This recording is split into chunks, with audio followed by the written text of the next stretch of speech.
Nous voici arrivés à la fin de la neuvaine et je voudrais dire 3 choses sur l'espérance qu'il nous est permis d'avoir.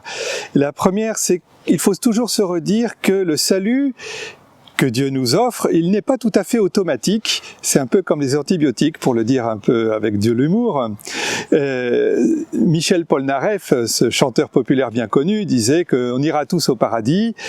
C'est pas un grand théologien et je ne pense pas qu'il sera bientôt docteur de l'Église, car à vrai dire, il y a après la mort un choix qui nous est fait et une décision personnelle qui nous revient, et cette décision elle consiste à se laisser sauver. Je ne sais pas si vous avez déjà réfléchi à cela, mais l'aventure du salut après la mort, c'est pas simplement est-ce que tu as aimé que Dieu nous poserait comme question, parce qu'en face de l'amour même de Dieu, que voulez-vous que nous disions? On a aimé comme ça et encore tout petit, et le peu que nous avons fait, c'est grâce à lui. Donc aucun d'entre nous ne pourra revendiquer le salut en disant « Seigneur Jésus, pousse-toi de là, c'est moi qui arrive ». Personne ne peut dire ça. Donc il s'agit de se laisser sauver, d'abandonner la maîtrise de notre vie pour la recevoir totalement de Dieu.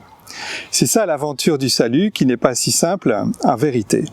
Alors, ça nous fait entendre que le purgatoire, s'il y a, eh bien c'est un temps, au fond, une chance, une grâce qui nous est donnée pour nous défaire des attachements sur cette maîtrise que nous voulons avoir de sauver notre propre vie.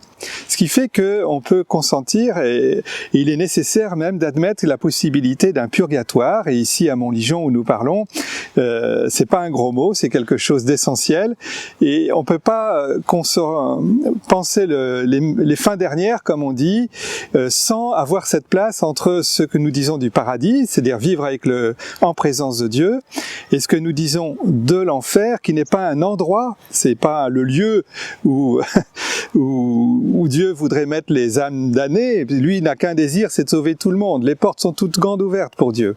L'enfer, ce serait des gens enfermés sur elles-mêmes, des personnes enfermées sur elles-mêmes qui, au fond, s'interdiraient d'être sauvées par un autre qu'elles-mêmes. Voilà, ils seraient comme dans une prison avec la clé dans la main, ils ne voudraient pas en sortir. C'est ça, s'il y a un enfer, c'est autant d'enfer que de personnes, et je prie pour qu'il n'y en ait aucune, bien sûr.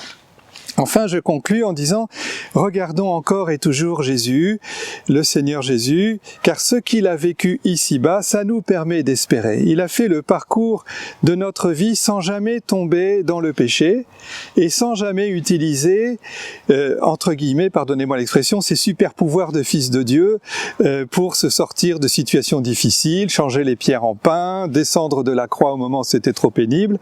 Non, il a assumé notre humanité et sans jamais tomber ni à droite ni à gauche, il a aimé chacun d'entre nous, il a offert sa vie jusqu'au bout, et désormais, puisqu'il l'a fait avec notre seule humanité, il nous est permis, pour chacun d'entre nous, d'espérer.